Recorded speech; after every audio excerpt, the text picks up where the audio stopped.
여보세요? 네, 안녕하세요.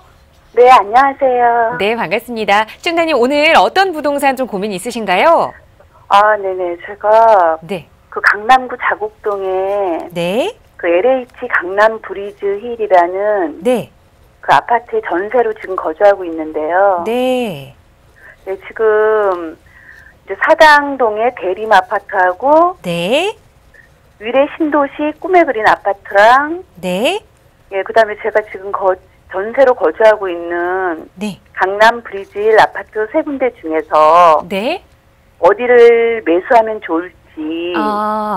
알겠습니다. 지금 전세 거주를 하고 계시는데 이제 내 집 마련을 좀 하시려는 네. 생각이신 것 같아요.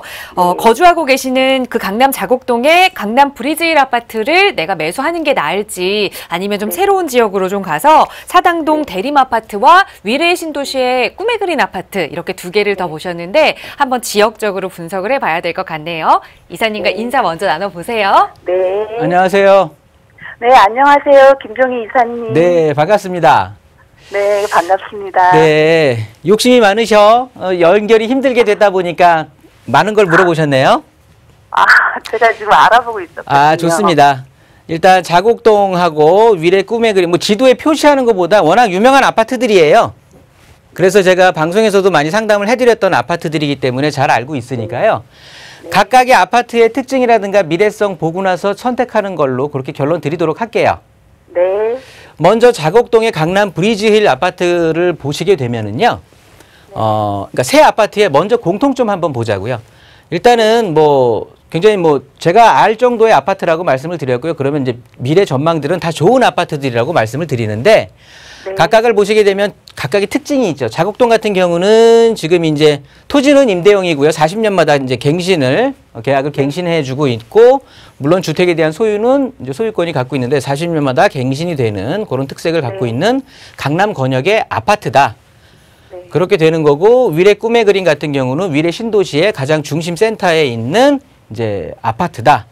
사당 대림 같은 경우에는 네. 이제 방배동의 주택 재건축의 여파로 인해서, 그다음에 그 서리풀 터널의 개통의 여파로 인해서 계속해서 꾸준히 네. 가치가 상승하고 있는 그런 이제 특징들을 갖고 있는데요. 네. 자곡동 아파트 같은 경우에 보면은요, 일단 미래성을 먼저 두고 봤을 때, 지금 자곡동의 특색이 가장 큰 게 이제 수서 역세권 개발이에요. 네. 수서 역세권 개발이라고 하는 굉장히 커다란 개발 호재가 있거든요. 네. 진행만 된다라고 하면 굉장히 매머드급의 어떤 부동산 시장이 굉장히 임팩트가 강한 그런 개발 호재가 될 텐데요. 문제는 한 10여 년 넘게 지금 계속 지지부진했었던 건데, 이유는 수서 역세권 개발이라고 하는데요. 여기에 개발을 하기 위해서 6개 법이 중첩이 되고 있던 상황이었어요.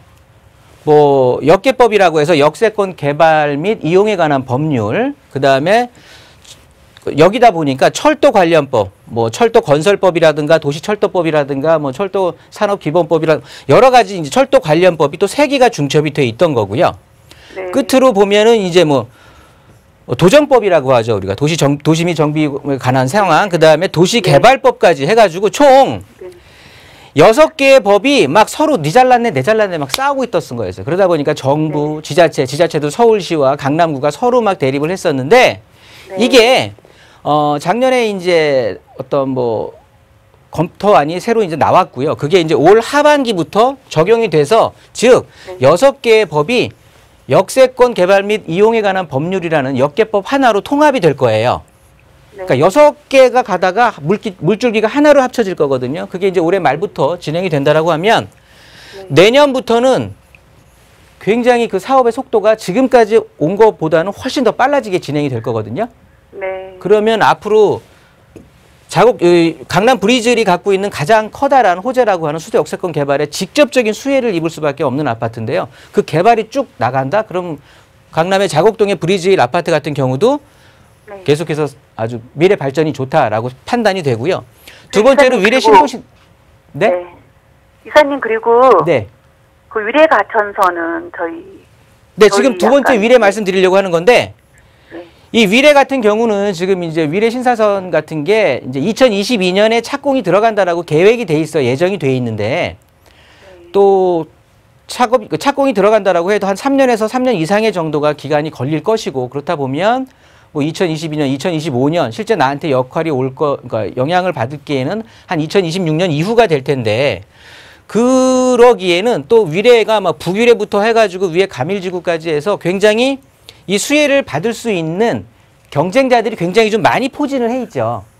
네. 그러다 보니까 위례 자체의 어떤 가치도 상승을 할 거지만, 우리 꿈의 그린이 직접적으로 받아야 될 가치를 나만 혼자 쏙 받으면 좋은데 여러 가지 좀 나눠봤다 보니까 제가 봤을 때는 수서 역세권 개발을 단일적으로 받을 수 있는, 뭐 수서역 앞에 물론 아파트들이 있다고 하지만 이 자곡동보다는 조금은 그 여파는 조금은 덜할 것 같고요.